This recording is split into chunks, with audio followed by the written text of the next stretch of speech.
واصف علی واصف فرماتے ہیں، آپ اعتراض کرنا چھوڑ دو، تسلیم کر لو، تھوڑے سے بھولے بن جاؤ۔ جب آپ ایسے بن جاؤ گے، صحیح بن جاؤ گے، تو پھر آپ کے اندر حکمت اور حکمت کے سرچشمے شروع ہو جائیں گے۔ تھوڑا سا چپ رہ کر دیکھو، نقش بن جاؤ، دیوار بن جاؤ، پھر آپ کے لیے کائنات کی وسعتیں ہیں۔ اللہ کے بندوں کو غم نہیں ہوتا۔ کوئی رات ایسی نہیں جو ختم نہ ہوئی ہو، کوئی غلطی ایسی نہیں جو معاف نہ کی جا سکے۔ وہ مسافر جس کو کرے گا، اور اگر چڑیا بھی فریاد کر دے تو کام بن جائے گا، تو وہ اللہ ہے، اور اللہ کسی ترکیب میں نہیں آتا۔ یہ دعا کرو کہ یا اللہ، تیری نعمتیں ہمیں تیری یاد سے۔ فرعون کی بیوی نے خود کو تب بدلا جب وہ خدائی کا دعویٰ کرنے والے کے محل میں تھی۔ نوح علیہ السلام کے بیٹے نے اس وقت بھی خود کو بدلنے سے انکار کر دیا جب وہ ایک نبی کے گھر میں تھا۔ آپ کے بدلنے یا نہ بدلنے کا فیصلہ آپ کا اپنا ہے۔ آپ اس کے لیے اپنے حالات کو قصوروار نہیں ٹھہرا سکتے۔ اللہ کے نبی صلی اللہ علیہ وسلم نے فرمایا، اے عائشہ، کیا تم نے کبھی مجھے بری یا گندی زبان میں بات کرتے سنا؟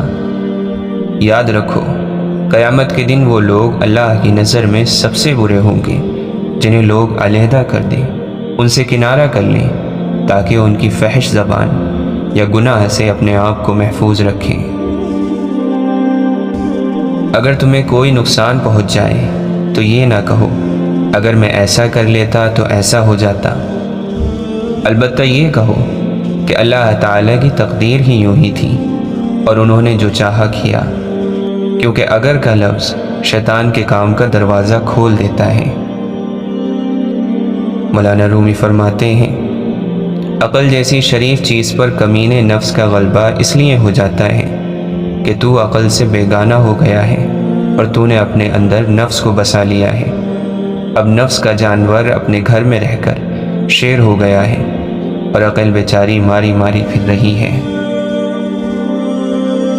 جو اللہ کو پہچان لیتا ہے وہ گلہ کرنا چھوڑ دیتا ہے، جو اللہ کی معرفت حاصل کر لیتا ہے وہ گلہ کرنا چھوڑ دیتا ہے، اور ذاتی خواہشات کے چنگل سے نکل آتا ہے۔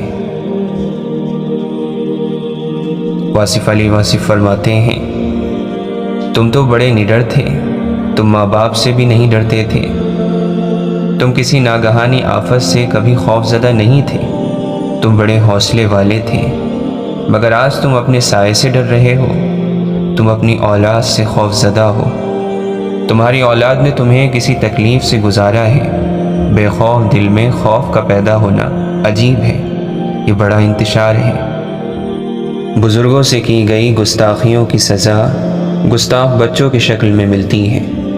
بے ادب اور گستاخ اولاد والدین کو ریزہ ریزہ کر دیتی ہے۔ والدین کے حوالے سے اللہ سے معافی مانگو، تاکہ تمہارے بچے تمہارا انجام اور عبرت نہ بنے۔ جس نے والدین کا ادب کیا، اس کی اولاد ادب والی ہوگی۔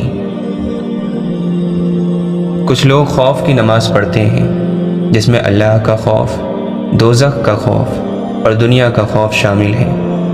کچھ لوگ شریعت کی نماز پڑھتے ہیں کیونکہ شریعت کا حکم ہے۔ بہت کم لوگ ایسے ہیں جو صرف اللہ کی خوشنودی کے لیے نماز پڑھتے ہیں۔ رات کی خاموشی کے آنسو کسی ضدی بچے کی طرح رب کی بارگاہ میں اپنی بات منواتے ہیں۔ اللہ اس لاڈلے کی بات رد نہیں کرتا۔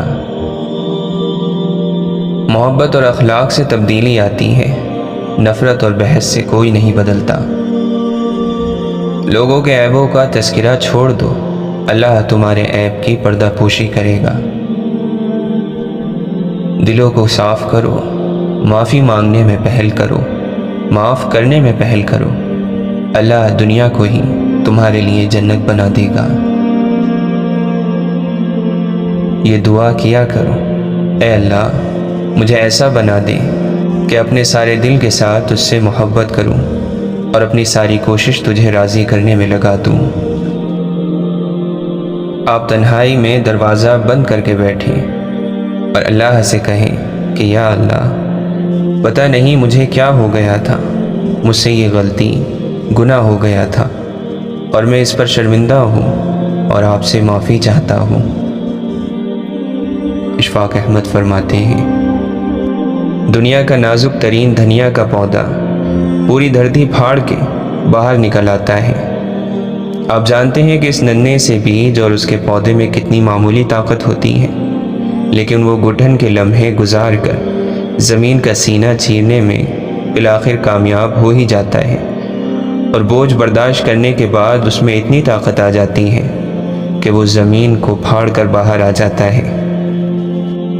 جب ہم مشکل میں پڑنے پر ہائے ہائے کر کے رونا شروع کر دیتے ہیں تو یہ بڑی ندامت کی بات ہے۔ ایک ننھا بیج اگر گھٹن اور سختیوں کا مقابلہ کر سکتا ہے تو ہمیں جان کے لالے کیوں پڑ جاتے ہیں؟ ایک آدمی اپنی خوراک پر توجہ دیتا ہے، کپڑوں پر توجہ دیتا ہے، میک اپ پر دیتا ہے، لیکن اپنے خیالات کے بارے میں کبھی نہیں سوچتا، نہ ہی ان پر کوئی توجہ دیتا ہے۔ اور یہ خیالات ہی ہیں جو اچھے کپڑے پہننے اور اچھا کھانا کھانے کے باوجود ہم کو بے چین رکھتے ہیں، ہم کو بیزار رکھتے ہیں، ہمیں قابو میں رکھتے ہیں۔ انہی کے مطابق ہم اپنا رویہ طے کرتے ہیں۔ اشفاق احمد فرماتے ہیں، جس پر اللہ کا کرم ہو اس سے کبھی پنگا نہ لینا، وہ تو کرم پر چل رہا ہے، تم چلتی مشین میں ہاتھ دو گے تو تباہ ہو جاؤ گے۔ کرم کی ترکیب تو کوئی نہیں، اس کرم کی وجہ ڈھونڈو۔ جہاں تک میرا مشاہدہ ہے، جب بھی کوئی ایسا شخص دیکھا جس پر رب کا کرم تھا، اسے عاجز پایا، پوری عقل